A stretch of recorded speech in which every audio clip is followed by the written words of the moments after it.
بسم اللہ الرحمن الرحیم۔ نبی کریم صلی اللہ علیہ وسلم نے ارشاد فرمایا، ایمان والوں میں زیادہ کامل ایمان والے وہ لوگ ہیں جن کے اخلاق زیادہ اچھے ہیں۔ ابو داؤد۔ نبی کریم صلی اللہ علیہ وسلم نے ارشاد فرمایا، مسلمان وہ ہے جس کی زبان اور ہاتھ سے مسلمان محفوظ، اور مومن وہ ہے جس سے لوگوں کو اپنی جان و مال کا خوف نہ ہو۔ مجاہد وہ ہے جو اللہ کی اطاعت کے لیے اپنے نفس سے جہاد کرے، اور مہاجر وہ ہے جو غلطیوں اور گناہوں کو چھوڑ دے۔ بہکی مشکات۔ حضور صلی اللہ علیہ وسلم نے ارشاد فرمایا، جب تمہیں اپنی نیکی اچھی لگنے لگے اور برائی بری محسوس ہو تو تم مومن ہو۔ احمد۔ مشکات۔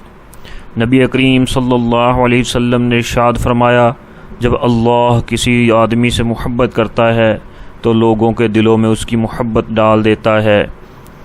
نبی کریم صلی اللہ علیہ وسلم نے ارشاد فرمایا، میری امت کو قیامت کے دن اس طرح بلایا جائے گا کہ ان کی پیشانیاں اور ان کے پاؤں وضو کے آثار کی وجہ سے چمک رہے ہوں گے۔ بخاری۔ مشکات۔ اللہ رب العزت مجھے، آپ کو اور پوری امت مسلمہ کو حضور نبی کریم خاتم النبیین صلی اللہ علیہ وسلم کے طریقوں کے مطابق اللہ رب العزت کے حکموں کو پورا کرنے کی توفیق نصیب فرمائیں۔ آمین۔